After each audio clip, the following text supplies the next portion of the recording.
Hello everyone, welcome to Apti Plus Academy for Civil Services. It's a video session on daily news and editorial analysis dated 22nd of September. Through this video session, I'll be giving you in-depth analysis for the daily news and editorial that would be relevant for Civil Services examination. और मैं expect कर रहा हूँ कि आप जितने लोग video session देख रहे हैं, you are preparing well. So make sure you practice a good number of questions. Mains और प्रीलिम्स दोनों के लिए ज़रूरी है कि आप प्रैक्टिस करें. इन मीन वाइल अगर आपको किसी भी तरह की हेल्प चाहिए you can reach out to us. It is very important to stay motivated and prepare with full zest for the examination. So before I proceed with the discussion, I'll just tell you what are the part of the news that I'll be discussing. So the glimpse of the news that I'll be discussing for today. For today, we'll see about the meeting that was there by the United Nations, that is UN Climate Ambition Summit. The details will be there.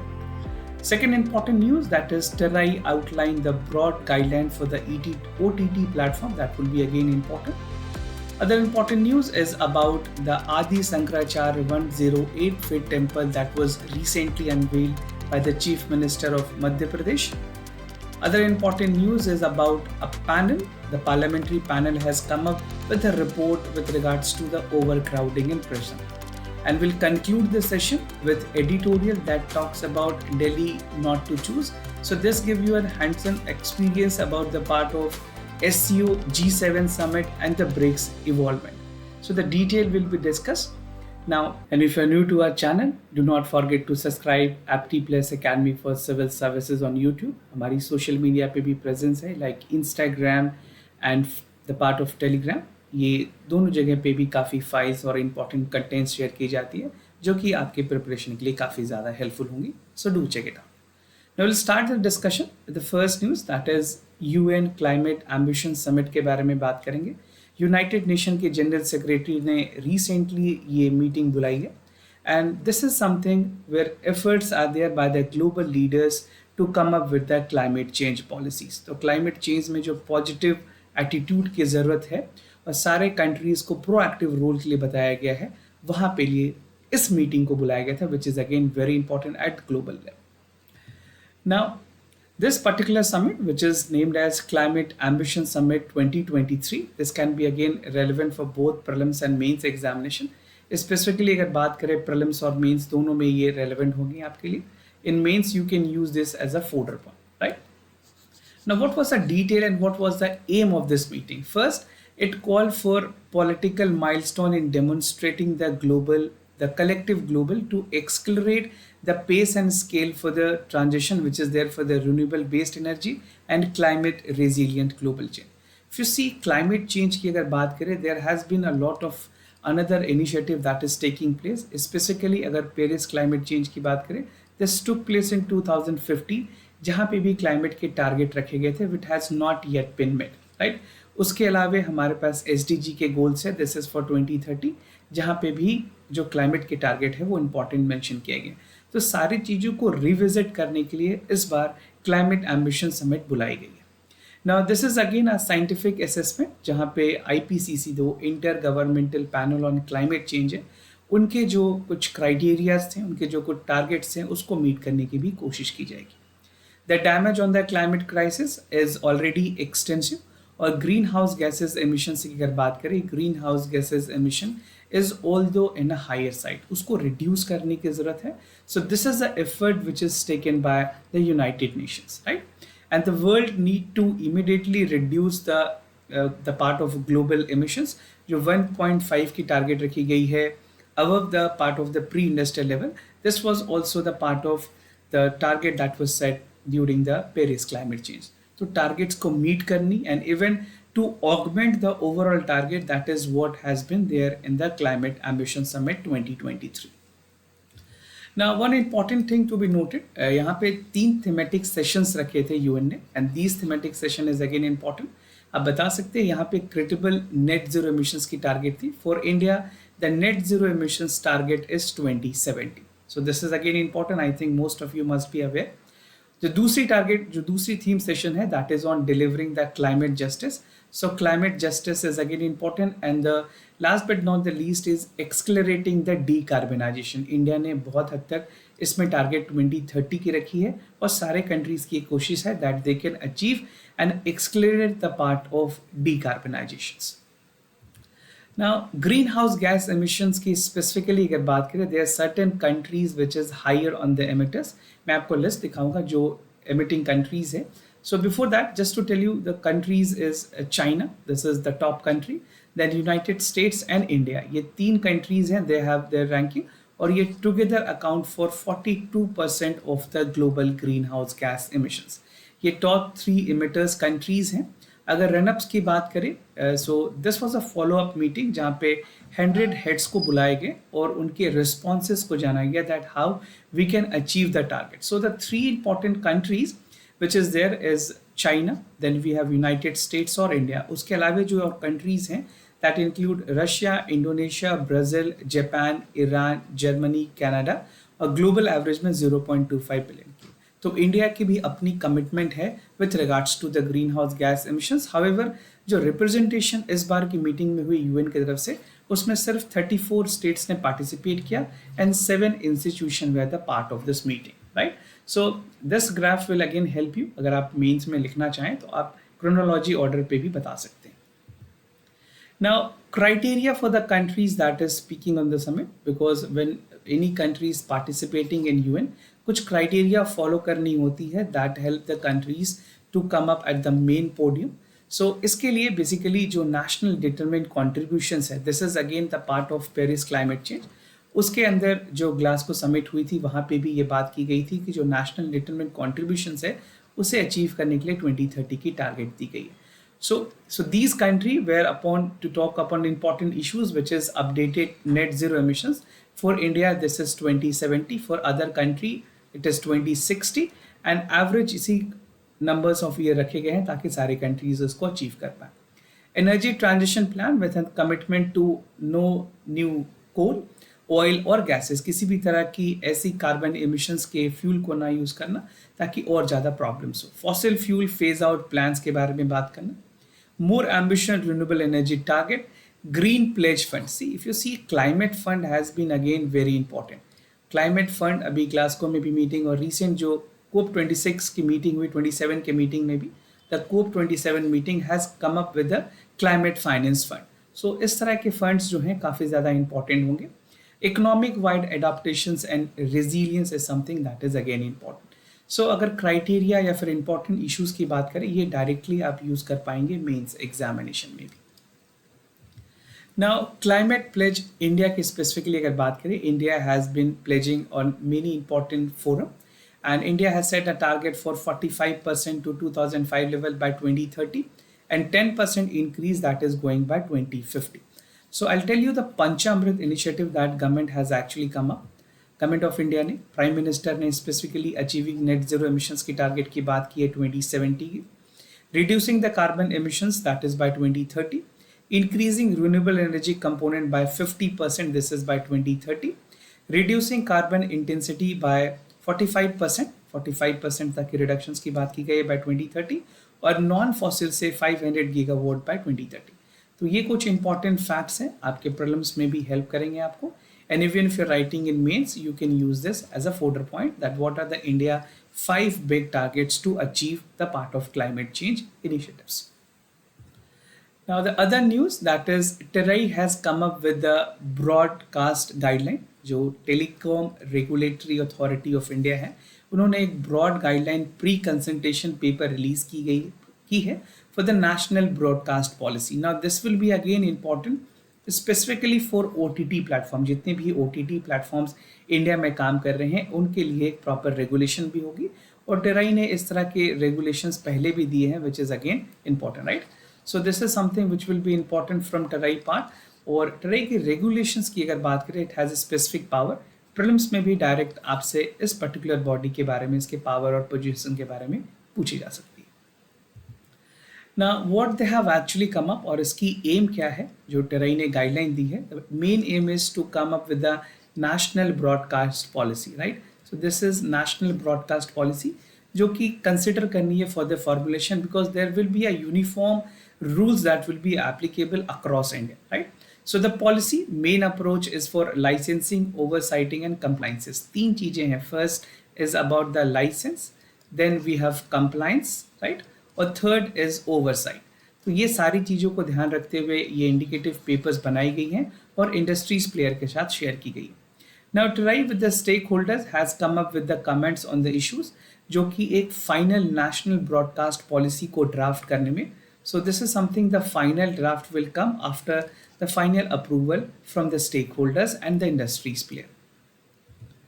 Now if you see India precisely, अगर world wide भी बात करें कौन कौन से ऐसे platform हैं जो कि ओवरऑल फंक्शंस कर रहे हैं और इनकी क्या कॉन्ट्रीब्यूशंस है. So Netflix has 20% at the global level. This is at the global level, right? So you can take a note of this also. Amazon Prime 20%, Disney Hotstar 17% के साथ. Then we have Z with 9% और सारे Alt और Sony के 4% है, right? So these are the details for the OTT platform that is operating. I think most of them are operating in India. आपके पास subscriptions भी होंगी. So you check it out, like which among the following you watch. आप हमें बता सकते हैं comment section में कौन सा OTT platform आप ज़्यादा यूज़ करते हैं. Now evolutions of the OTT in India. OTT specifically अगर इंडिया की बात करें, this actually started in 2010 जहाँ पे YouTube के साथ चीज़ें स्टार्ट की गई थी. The OTT started with YouTube itself, right? So YouTube was the first platform that come up in India with OTT और बहुत सारे ऐसे पार्ट थे जहाँ पे Netflix 2012 में आई. They have become the global OTT industries and then Amazon that has entered into the market. So these were actually performing well और आज की डेट में कई ऐसे OTT प्लेटफॉर्म हैं जो कि इंडिया में फंक्शंस कर रहे हैं. Now what is the component of this policy? जो पॉलिसी रिलीज की गई है by the telecom Regulatory Authority of India, उसके क्या इंपॉर्टेंट कंपोनेंट है? The first component is the content productions. So content production is an important that promote Indian culture. तो content पे खासा ध्यान रखना होगा. ऐसे कंटेंट जो रेस्ट्रिक्टेड होंगे will not be applied or not be uploaded in any OTT platform. So there will be certain restrictions on the content that will be uploaded. Then we have expanded the institutional capacity. यहाँ पे आप जो grievance redressal है, that is also working now. And promoting research and adopting a coherent and modernized approach towards the legacy medium that is for the print, radio, television, as well as for the digital media. So these are some of the broad contours of the policy that has come up by the Telecom Regulatory Authority of India. Now the other news, that is the Statue of Oneness which is there. Madhya Pradesh mein Chief Minister of Madhya Pradesh has actually come up with 108 feet Statue of Oneness of Adi Shankaracharya. Narmada river Omkareshwar में इसे inaugurate किया गया. That has actually been unveiled. तो आपके लिए ज़रूरी है Narmada river के बारे में आप पता करें, Narmada river.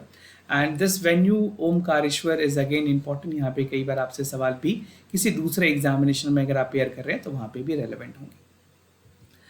Now about the part, statue is something which is weight 100 ton की स्टैच्यू है. That has been installed at 75 feet high. The platform is made up of bronze, contain 88 copper और 4% zinc और 8% tin की composition के साथ बनाई गई है. The statue has an internal structure made up of high quality of steel. So mostly the productions is done using this steel. But this statue, which is known as Statue of Oneness, is conceptualized with 6 years ago. Actually इसकी जो conceptualization की गई थी वो 6 years पहले ही conceptualize किया था government ने. और ये जो इमेज है, ये जो 108 फीट की बनाई गई है, वो डिपिक्ट करती है 12 year old child of Adi Shankaracharya, जो कि उस टाइम पे एजुकेशन के पर्पस से शिक्षा लेने के लिए यहाँ पे आए थे ना. एंड दिस हैज ओमकारेश्वर की अगर बात करें, ये 12 ज्योतिर्लिंग शाइन्स में एक्चुअली रजिस्टर्ड है. सो this is a Jyotirlinga which is again important for you. 12 ज्योतिर्लिंग है, उसमें एक ओमकारेश्वर भी है. नाउ अबाउट आदि Shankaracharya, where he was born, this is again relevant for prelims. Specifically prelims में अगर बात करें, MCQ based questions में आपसे सवाल पूछे जा सकते हैं. He was born in Kaladi in Kerala 778 C में. Founded and propagated Aditya Vedanta, emphasizing the novel dual and reality. इसको इन्होंने प्रमोट किया. He wrote Upanishad, Bhagavad Gita and Brahma Sutra. सी ब्रह्म सूत्र पे यूपीएससी ने प्रीलिम्स में कई बार सवाल पूछे हैं. So Adi Shankaracharya is an important personality. So he travelled across India, उन्होंने पूरे इंडिया में ट्रैवल किया, engaging the philosophical debate, engaging monastic and mutts, बहुत सारे ऐसे मट्स थे जिनकी भी फॉर्मेशंस की गई है. He is consider as a pivotal in Hindu philosophy and the revival of Vedanta. So Vedanta की अगर बात करें, वेदांता में आदि शंकराचार्य का एक बहुत ही इंपॉर्टेंट कॉन्ट्रीब्यूशन है, right. In mains also there can be a significant questions which can ask you about the contribution of Adi Shankaracharya इन वेदांता, तो आप उसमें ये सारे पॉइंट्स को हाईलाइट कर पाएंगे. Now, moving ahead with other news, panel suggests to reduce the overcrowding of prisons. India में खास करके प्रिजन्स में काफ़ी ज़्यादा ओवर क्राउडिंग है, उसको लेकर के पार्लियामेंट्री पैनल ने एक रिपोर्ट रिलीज की है और कुछ सजेशंस दी हैं that how we can overcome. And criminal justice system की अगर बात करें, the inter criminal justice system need to have a overhaul, जहाँ पे जो प्रिजन्स हैं, जो बेल जिनको मिल चुकी है, विच इज़ एक्चुअली नॉट, उनके केसेस अभी पूरी तरह से रिजॉल्व नहीं हुए, तो किस तरह से उन प्रिजनर्स को एक डिजिटल टेक्नोलॉजी के थ्रू हम रख सकते हैं उनके ट्रैक रिकॉर्ड्स को. Now, what were the suggestions and recommendations that was given? Parliamentary standing committee और फिर पार्लियामेंट्री पैनल ने बताया है कि एक एंकल ट्रैकर्स की जरूरत है या फिर bracelets. This can help the intimates with the over crowded prison. So what will be there with the tracking system? So government can have the entire part of tracking, track की जा सकती है उनके बारे में. और ये ट्रैकिंग से ये हेल्प होगी कि अगर किसी इंडिविजुअल को बाद में इन्वेस्टिगेशंस के लिए अगर पुलिस को बुलानी हो, so they can be called upon. The panel has recommended that the prisons are overcrowded and they may be transferred to jail to vacate in other state. So inter transfer की भी बात की गई है, right? So inter transfer will be there from one jail to another.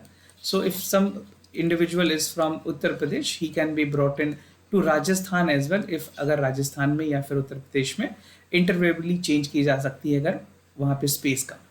The panel noted that the state prison department has no jammer installed in blocking 2G और 3G network. तो जो 2G और 3G के services avail किए जाते हैं, which is again restricted in jail. Jail में किसी भी तरह के स्मार्टफोन अलाउड नहीं है, right. So no smartphone is allowed. तो उसको रिस्ट्रिक्ट करने के लिए जैमर की इम्प्लीमेंटेशंस भी ज़रूरी है और इसे पूरी ड्यू हार्टली लगाने की ज़रूरत है. The committee has informed that the mobile phone are one of the major counterband article that is frequently smuggled in the prisons. So smartphone has become a very significant part जहाँ से और लोग operate कर रहे हैं अपने businesses को भी. So definitely these need to be curved out और जैमर के थ्रू इसे रिड्यूस किया जा सकता है. ना प्रिजन स्टैटिक्स की अगर बात करें इंडिया में, so National Crime Record Bureau by NCRB, इन्होंने कुछ डेटा रिलीज किए for 2021 and this data has highlighted that 1,319 prisons are there and total occupancies में 4,25,609 prisoners की है, right? So this is the data and the actual intimates that is there is 5,54,034. तो almost 130% के ऊपर के लोग यहाँ पे, आई मीन जो टोटल कैपेसिटी है उससे ज़्यादा लोग they have been actually residing, right. So it is very important. जो अंडर ट्रायल प्रिजन्स हैं उनकी भी नंबर्स काफ़ी हाई है और जो कन्विक्टेड हैं दैट इज़ 1,22,852. तो आप देख सकते हैं जो अंडर ट्रायल है, अंडर ट्रायल किसे कहते हैं? Under trial someone, under trial is basically someone whose investigation has not been done, जो कोर्ट ऑफ लॉ है उन्होंने उसे कन्विक्ट नहीं किया है, उसे अंडर ट्रायल्स कहते हैं, right. The occupancy of women prisoners has increased and approximately this is 30% of the required strength. तो ये कुछ नंबर्स हैं, ये कुछ डेटा है जो आपके लिए जानना ज़रूरी था. And if you writing even in mains, आप इसे हाईलाइट करके बता सकते हैं कि किस तरह से एक्चुअल डेटा रही है NCRB की तरफ से. Now some important facts that you need to know about the prison population. This is for United States और सारे countries के यहाँ पे डेटा हैं. For world lowest we have Nigeria, Congo, India and other countries. But again United States में intimates per lakh people 716 के आसपास. These are the data that even if you want to quote you can utilize this. Now moving ahead with the editorial for the day, that is Delhi need not need to choose. So this editorial is written by, this article is written by Shyam Saran. He's a former, he was actually from the part of, he was actually the foreign secretary, right? Foreign secretary रहे हैं और अभी honorary basis पे काफ़ी हद तक think tank पे काम भी कर रहे हैं. So he has given his opinion about the BRICS, the G7 and the other grouping that is functioning और इंडिया की क्या रोल होनी चाहिए ताकि अपने जो इंडिया स्टैंड है उसको स्ट्रेंथन कर पाए. So, what are the issues that I'll be discussing? First, we'll be looking into the expansions roadmap. क्या होनी चाहिए? ग्लोबल साउथ और ब्रिक्स की बात करेंगे. Global south has been important concept जहाँ पे जो कंट्रीज हैं, खास करके साउथ के कंट्रीज में वर्ल्ड मैप में eastern the part of Asian countries उसको स्ट्रेंथन करने की जरूरत है. Countering the west, role for the BRICS and the way forward. Recent BRIC summit में जो कि जोहानसबर्ग में की गई है, the name and place and the venue become important. So this was there in South Africa, जहाँ पे जो ग्लोबल लेवल पे इन्फ्लुएंस है, ग्लोबल गवर्नेंस की बात की गई है, उसे बढ़ाने की बात. Originally, BRICS was actually in 2009. Formation जो हुई थी, the actual formations for the BRICS took place in 2009. उसके बाद जो countries ने join किया था initially, that was Brazil, Russia, India and China. In 2010, South Africa joined as a member of the BRICS, right? So this is how the BRICS has evolved, और एक बहुत ही significant forum के तौर पे BRICS ने अपनी जगह बनाई है in the part of the global order.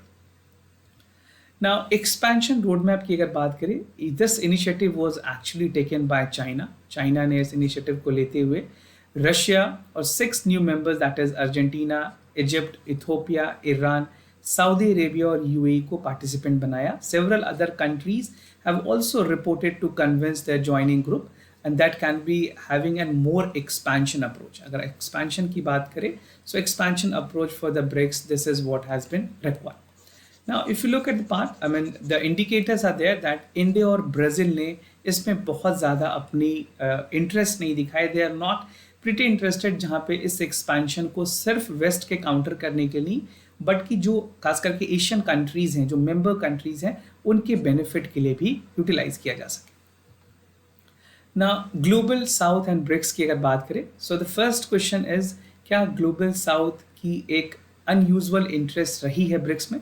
This is a big question that has been highlighted. तो आंसर ये है कि इंडिया ने या फिर जो भी ब्रिक्स कंट्री, उन्होंने कोशिश की है that they should shift with the shifting the political and security equations. If you see developed country, अगर डेवलप्ड कंट्रीज की बात करें, उनके पास G7 है, they have the security council, जहाँ पे G5 में मेंबर्स हैं, and they are actually the part of the NATO alliances also. तो उनके लिए ज़रूरी, they are actually fulfilled with the desire. But यहाँ पे जो ब्रिक्स कंट्रीज हैं, उनको कलेक्टिवली काम करने की जरूरत है, and they should work collectively on the substantial portion of the world population and economic power. Now BRICS nation has also come up with a new bank which is a national development bank. अगर NDB की बात करें, NDB BRICS के लिए काफ़ी important है, because it is supporting the infrastructure project. India में या फिर ग्लोबल लेवल पे जो ब्रिक्स के कंट्रीज़ हैं, उन पे अगर कहीं भी इंफ्रास्ट्रक्चर डेवलपमेंट हो रही है, तो ब्रिक्स ने उसे बहुत हद तक फंड किया. It is widely the anxiety is there that US ने भी काफ़ी हद तक रशिया में फॉरेन एक्सचेंज को, रिजर्व को फ्रोज किया because of the Russia and Ukraine war. तो एक ग्लोबल ऑर्डर पे US को काउंटर करने के लिए, वेस्ट को काउंटर करने के लिए ब्रिक्स एक बहुत ही इंपॉर्टेंट फोरम हो सकती है, and global south can play definitely an inevitable role in this context. Now, countering West, as I've told you, ये पूरी जो मोटो है, यहाँ पे ब्रिक्स की जो फॉर्मेशन की गई है, एक ऐसी फ्यूजन बनाई गई है जहाँ पे जो वेस्ट के फ्रस्ट्रेशंस हैं, खास करके जो developing country are really frustrated on the part for the western countries, उन्होंने काफ़ी हद तक डोमिनेट करके रखा हुआ था. तो डेवलप्ड कंट्रीज़ को काउंटर करने के लिए इस तरह के इंस्टीट्यूशंस बनाए गए हैं. They have UN, they have IMF, world bank और G7 के कुछ ऐसे कंट्रीज हैं जिन्होंने एक्चुअल वेस्टर्न आइडियोलॉजी को ही प्रमोट किया. At the economic forum, the major economic are the part where the more resistance, greater demand for the global governance is there.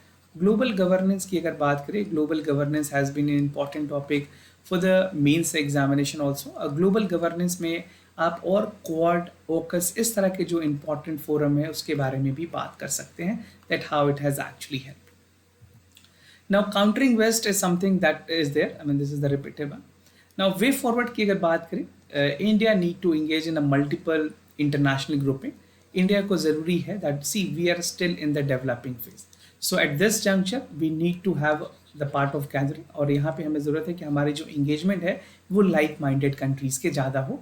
और ख़ास करके अगर इंडो पैसिफिक की बात करें, इंडो पैसिफिक में इंडिया हैज़ बीन वोकल कि चाइना को काउंटर करने की ज़रूरत है. We need to counter China on this context. Now India also need to expand on the part जहाँ पे ब्रिक्स में और अगर कंट्रीज़ की बात की जाए, SCO has again an important part. Qatar and Quad has been there, तो खास करके इस बार के G20 में भी इंडिया ने मेंबरशिप को बढ़ाया है. So Brazil is already member, South Africa, और ख़ास करके इस तरह के कंट्रीज़ को इंक्लूड करना भी काफ़ी इंपॉर्टेंट है. The engagement offer India's more diplomatic choice and help to navigate the increasing the divided world. So for India, it is important to have a synchronization with important forum, चाहे वो SCO हो या फिर Quad हो या even for the part of BRICS. So this need to have more strengthened approach जहाँ पे India को खासा help मिले और benefit मिले at the global order. Now I'll have a discussion of the answers. जो कल के सवाल थे उसके correct options discuss करेंगे with the explanation. So first the correct option was C. इसमें मैंने आपके साथ नेशनल वेलफेयर फंड के बारे में बात की थी. The details are there. It covers the entire country, और जो अगर कैश की बात करें एक क्राइटेरिया 5 लाख रुपीस दी जाती है. For second question the correct option is C again. Now this was again the vanadium के बारे में बात की गई थी. इसके एटॉमिक नंबर 23 है. It's a silver grey metal, और this has been working for the part of excellent corrosions with alkalis and acids. आज के MCQs के सवाल जो आपके प्रीलिम्स के लिए भी काफ़ी ज़्यादा रेलेवेंट होंगे. The first is about the national investigation agency. This is about NIA. आपको बताना है it was founded after 2000 attack in parliament. The ministry of home affair administer it. It has authority to prove the offences without authorisation for the respective state. So check out for the correct option, और जो भी correct option है वो आप हमें comment section में ज़रूर बताएं. Second question is about the credit information companies. This credit stories both individual and business compile the report. Reserve Bank of India actually licensed them. So economy के कुछ contemporary सवाल आपके प्रीलिम्स एग्जामिनेशन में relevant होंगे. Participate करें और अपने correct answer को हमें इस ऑप्शन में ज़रूर बताएं. So this was all about further daily news and editorial analysis followed by the MCQ questions. अगर आपके कोई सवाल हैं, कोई queries है about test series, admissions, courses, you can reach out to us. We'll be more than happy to assist you. For time being, I am signing off. Thank you so much for your time. Thank you for watching.